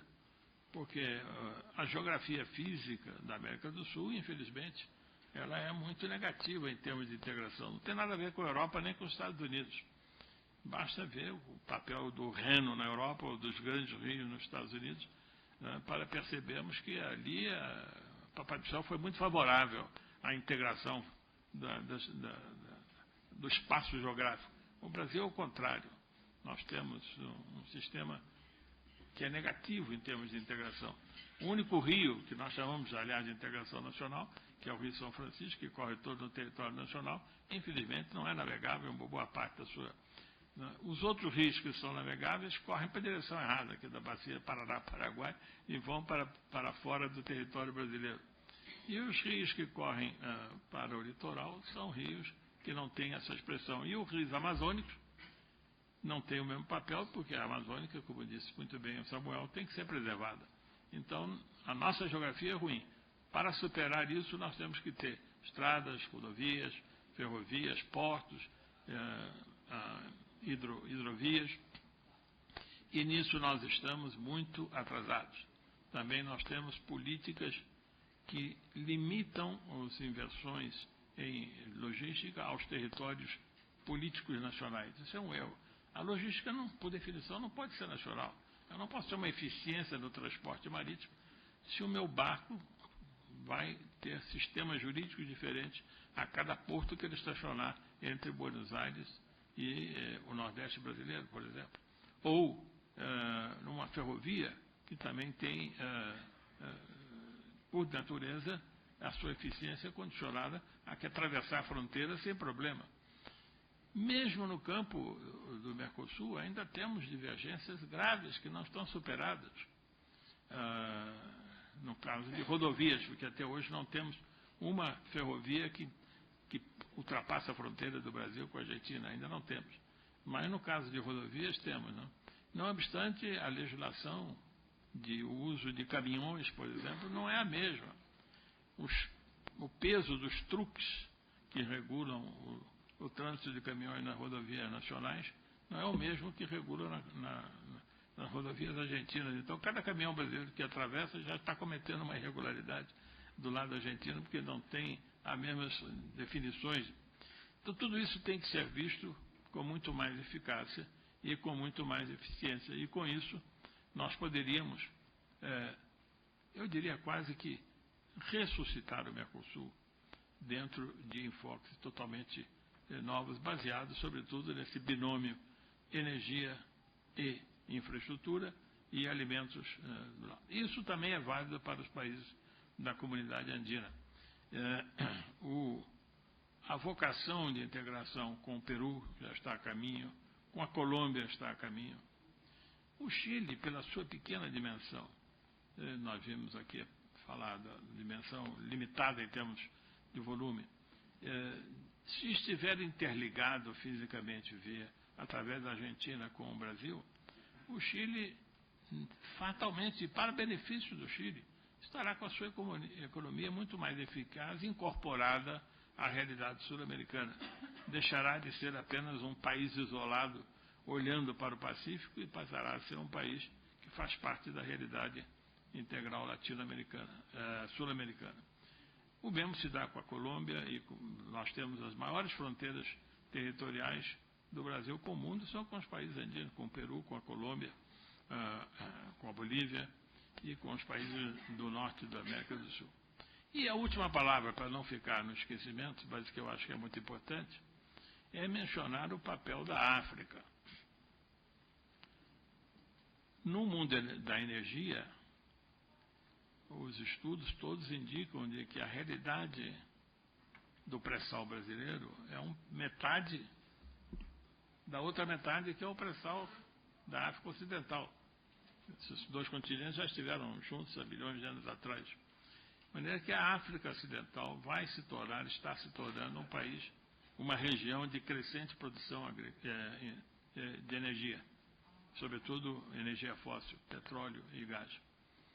Então nós estamos vendo uma revolução no mundo energético, uma revolução mundial provocada pela decisão dos Estados Unidos e da tecnologia americana de explorar o shale gas através desse sistema de fracking. E estamos vendo que essa vai ter uma enorme consequência geopolítica. O mundo futuro vai ser um mundo onde a produção de energia estará concentrada ao longo dos países atlânticos, tanto no Atlântico Norte quanto no Atlântico Sul. E no Atlântico Sul, Brasil, Argentina, Venezuela, serão países de enorme potencialidade e enorme realização.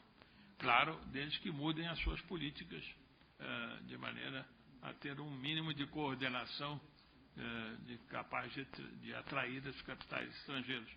Porque os estados não têm mais recursos para investir na energia na proporção devida. O Estado brasileiro não tem mais recursos.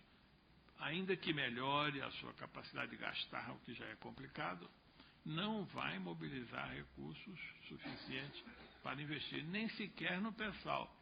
A Petrobras agora está atravessando uma grave crise, talvez seja necessário até rever o sistema de partilha e voltar de concessão, porque a Petrobras não tem fôlego para participar em 30% de todo o projeto novo de investimento. Mas não vamos entrar só nisso. Em qualquer outro investimento na área energética, que são de investimentos de longo prazo, o Estado brasileiro, como o Estado argentino, não terão recursos. É preciso atrair recursos estrangeiros. E para isso é preciso criar programas de atração e de regras de jogo mais estáveis, que são possíveis de se conseguir. Um diálogo de alto nível entre as autoridades desses países, eu acho que é perfeitamente possível. Não é coisa para amanhã, porque 2015 o Brasil vai ficar arrumando a casa, a Argentina vai mudar de presidente em fins de 2015, então estamos falando de um espaço aí de um ano e meio, para organizarmos as nossas ideias e começar a operar a partir de 2016. Mas, em resumo, o impacto dessa revolução energética no Atlântico Sul vai modificar a nossa relação com os países da África Ocidental. O Atlântico Sul vai ser uma região de intenso tráfico de energia. E as nossas relações com esses países, obviamente, vão ser muito mais densas do que são hoje. Na verdade, exagerando um pouco a realidade geográfica, eu diria que o Brasil não tem apenas fronteira com os seus países sul-americanos. Ele tem fronteira com todos os países da África Ocidental. Uma fronteira até mais fácil de atravessar, porque é mais fácil você pegar um barco na costa brasileira e chegar à África do que atravessar a floresta amazônica e a Cordilheira dos Andes. Então, até geograficamente, é mais fácil você se aproximar. Então, nós temos uma nova fronteira de países vizinhos, que são os países da África, que nós vamos ter que tratar e que vão inexoravelmente ser mais importantes no que se refere ao tráfego de energia que vão ser produzidos tanto pelos lado de cá do Atlântico, outro pelo lado de lá do Atlântico. Última palavra, as políticas hoje desenvolvidas pelos governos, tanto do Brasil quanto da Argentina, da Venezuela, não são conduzentes a promover essa integração. Não são. Ou por razões ideológicas de curto prazo, ou por razões de protecionismo e nacionalismo de mais longo prazo, elas não são condizentes. A Argentina caminha num caminho de isolamento internacional, não decidiu ainda abrir mão desse caminho, vai ser forçado a fazê-lo. Acredito que o novo governo vai mudar muito a orientação que hoje a presidente Cristina Kirchner impõe a Venezuela. Vai mudar, porque não vai sustentar-se mais, sobretudo com o petróleo a 70 ou menos. E o Brasil vai ter que mudar a sua política nacionalista também, para ser a política, digamos, não vou dizer ideologicamente inadequada, às vezes é também, mas é uma política baseada em conceitos ultrapassados. Hoje, o mercado mundial é o mercado que deve orientar as decisões políticas para reforçar o projeto de desenvolvimento nacional, não para submetermos ao mercado mundial. Mas com essas transformações de política, que eu acho possível no Brasil, na Argentina, na Venezuela e em alguns países também, como o caso da Bolívia, que aliás já está mudando. A Bolívia já aderiu ao ortodoxia financeira. O Fundo Monetário é o primeiro a reconhecer. A Bolívia já não é um país bolivariano, do tipo da Venezuela. Então, isso tudo vai mudar. E, com isso, nós teremos a capacidade de recuperar e de finalmente executar o que diz o parágrafo único do artigo 4º da Constituição Brasileira, que é promover a integração latino-americana. Obrigado.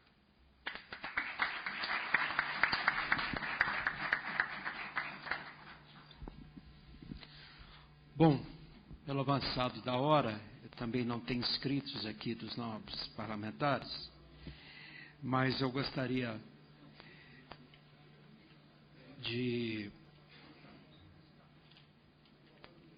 solicitar aos nossos convidados que possam fazer alguns comentários finais, suas considerações finais, e aproveitando, nós gostaríamos que eles pudessem, dentro desses comentários,